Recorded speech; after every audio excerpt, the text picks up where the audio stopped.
Hey everyone, welcome back.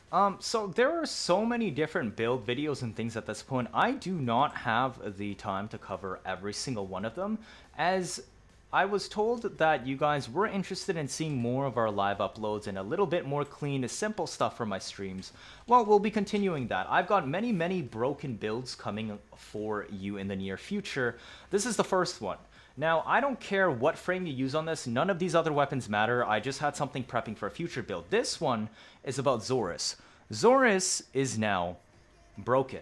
There were two reasons for this. I'm going to show you two separate build variants right now. This is a very stock Xoris build. There's nothing special going on here. If you don't want to fit double sacrificials, use normal pressure point, cool, who cares? The main point here is you have 12 meters explosion like a typical one, which is the reason why people use Xoris, as a force procs electric and has massive blast radius with 0% Falloff, and pure electric to buff higher, cool. But look at this. So this thing is when melee electricity status procs. Now for the next 18 seconds, you have a 20% chance for any elemental melee status effects to apply to enemies within 20 meters. Now, I actually tested this. It goes through walls. You'll see it when I'm in mission. Cannot refresh while active. There's something important to note about this. It can only spread electric procs, nothing else. Afterwards, as a little bit of a tip, I'm going to go and show you this one next and what it can do. But let's hop into mission first. Let's just make sure I have the right Bane. I'm going to do this against Grineer.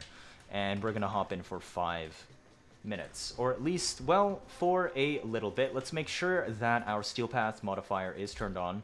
I'm just going to hop into survival because Grineer are, well, essentially the most heavily armored faction that we have, and this makes it a lot easier to test. The only reason why I'm using Revenant is just to keep things simple because, well, as I said, we are recording this live on stream, and I am not looking to making very in-depth build. I will be making shard builds in the future with a new system, but for now, I will be uploading a lot of stuff related to melee arcanes, since they kind of work in a vacuum and don't depend on a lot of other stuff. You see how I'm already tagging things through walls, tagging things way far away, and shit is dying that's not even remotely close to me.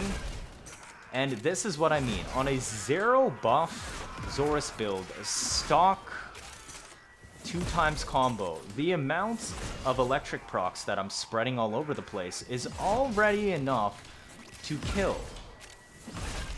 So if I chose to run a more complicated build that could do more, then well, we would result in that much better performance, right? Like you might think that, well, this doesn't seem like it's killing that many enemies, but how much easier of a build can you get than just spam throwing a Glaive? Because I'm sure you guys are used to throwing a Glaive Prime, right? There's a reason why it's that popular. Here's the thing. Glaive Prime costs, I don't remember what the exact price on Dot Market is right now, but what is it? Like usually 150 plat, 100 plat or something. You know what is free? A Xoris is free. People get Xorises for free from completing the Deadlock Protocol quest. It does a lot of damage, and it has the largest blast radius of all glaives in the game. So even if you don't have access to the arcanes yet, well, it would still do serve you well. So now you can basically just slap an arcane on enemies and then be able to kill them off. Now, I would still recommend there were certain tankier enemies like this that will not deal as well on, but what I'm trying to demonstrate is that you no longer need to bring a grouping tool for Xoris to shine well. This arcane by itself is enough. Thank you for the follow. This is what I mean about, I couldn't figure out how to mute my alerts from stream. I'm sorry, but do remember this is from stream. Ragnarius, thank you for the follow. Welcome, welcome. Hope you enjoy your stay. And we're still at 242 kills. Not even 2 minutes have passed yet. And all I am doing is throwing my Xoris all over the place. So, if you want a Xoris that can now kill things through walls, has a 20-meter blast radius, all you need to do is slap melee influence on it. Now, if you choose to take this to the limit, my recommendations would be bring an armor strip that goes through walls, aka Terrify. Why? Because, well, Xoris is clearly hitting through walls with this mod, and if Terrify can full strip them with only 166 something strength, it doesn't matter if they run away. You can spam this throw as many times as you want at enemies, and if you are concerned, you can just run Creeping Terrify. Normally you'd be concerned that Creeping Terrify stops you from killing enemies because now they're slowed. They might be behind walls and in other rooms, and you're unable to see them or know them. But you know what doesn't care about walls in other rooms? Melee influence, because it's 20 meters and has no line of sight check. So this is just a very simple demonstration on what you can do with the Xoris now on the most bare bones, basic type of Xoris setup. No buffs from any frame, and it's up to you to figure out how much further you want to take this, since I just want to give you the foundation of what you can do. So, 415 kills, not even 3.5 minutes in. Let's abort. I don't want this video to go on way too long. So instead, I have a different build that I want to show you now. As I mentioned earlier, Xoris works amazingly well with grouping, right?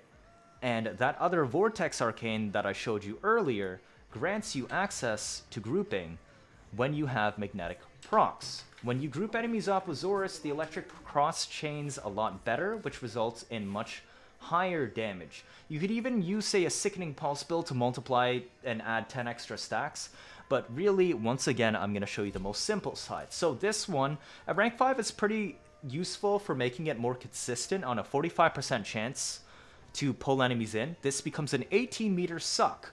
You now have Airburst on a stick. Your Xoris becomes a gigantic suck, radial suck. Now, I only have access to a rank 1, which is only 25% chance, but that is fine, because you can spread magnetic easily. You have a choice between either Nukor or Epitaph. I'm using an Epitaph because it's, well, easier to do AoE priming.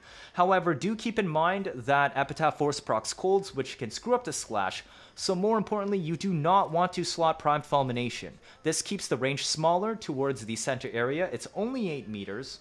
Remember that Xoris has a 12-meter explosion. You don't have to change anything on this at all. You just find enemies that are in an area. You shoot them with your Epitaph, proc magnetic. Now, I don't have viral on this build, so it's a little bit of a shame. You could technically say bring a Dirga with an automatic primer for you, but the main premise is demonstrating that you can now auto-group enemies to be killed by Xoris without needing any abilities at all. You don't even need to bring a Nautilus. In fact, this arcane, if you can proc it often enough, can replace Nautilus, because there is no cooldown on this at all. You literally just find enemies like this, and there you go. They just group themselves for you, like that. I found more enemies here, I kill them, they're grouping themselves for me, I get the good electric chaining, everything is nice and good and happy. That's it.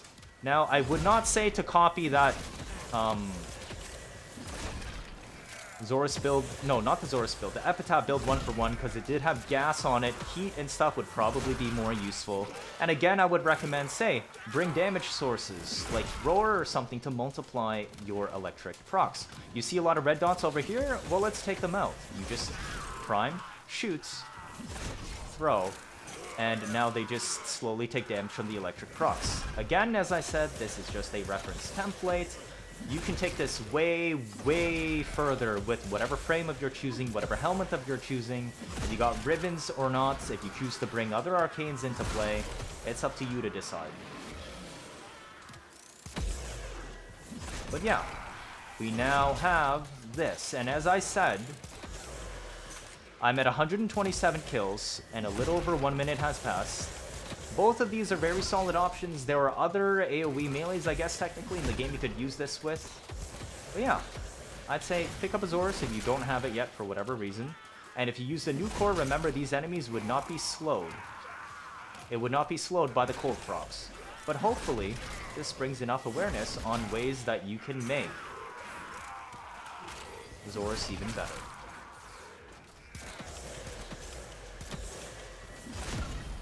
So we'll just run this for a little bit more as a good demonstration. Otherwise, I can leave and also grab a Nukor to show it once again. And yes, as a reminder, if you don't have access to Xoris yet, then you can get it from completing Protea's Deadlock Protocol quest, or if you already have it and you scrapped it, you will always be able to get a second copy from Samaras. However, do note that it is going to cost you a pretty penny in Syndicate standing. I don't know exactly how much, but my guess, thank you Snuggles for the follow, my guess is that it is going to cost you about 100,000 Samara standing. But yeah, that's just the way it is. So that is my wrong primer. I have another Nukor here. This one is my magnetic primer. Here we go. And encumber, I guess. But that doesn't really matter because all we really need is viral to boost damage. And magnetic. So that's what I would advise. Let's step in a little bit more, and we're just going to look at it one last time before we close out this video. Hopefully this isn't too long for you, but yeah, as I said, it's very, very limiting in what I can edit when we do live uploads like this. But yeah, stay tuned. I'm probably going to upload another one later today on another broken interaction, and well, we're going to be taking a second look at one of our beloved infinite damage loop builds I showed not too long ago. So I would say that this works better on Nukor. I was hoping it would work on Epitaph, but yeah, if you really want the free grouping power that's consistent with no awkward slows, then you should probably do this with a magnetic progenitor Nukor. Oh, there's a bunch more of dots on this side. Let's go and kill these ones. Thank you for the grouping. Pablo, I think you cooked some pretty good stuff this time. That's all I can really say.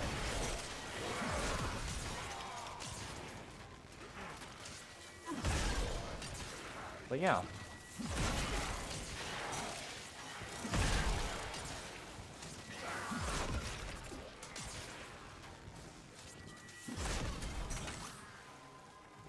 And let's go about maybe another minute or so. Spend a little bit more time bullying the Grineer.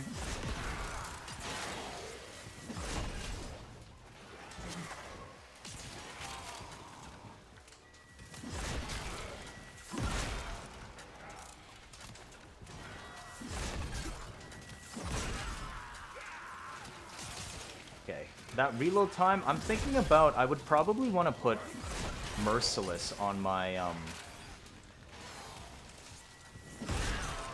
whoops. Mesmer skin fell off. I probably want to put Merciless on it just because of the reload time on my Nukor being, I think, almost 2 seconds? Something like that. The enemies are so spread out for some reason. I feel like this is just bad pile gen for it. But yes. Now where Xoris got even better. And yeah, again. So for Helminth options, Roar if you have enough damage. Terrify if you don't have enough damage.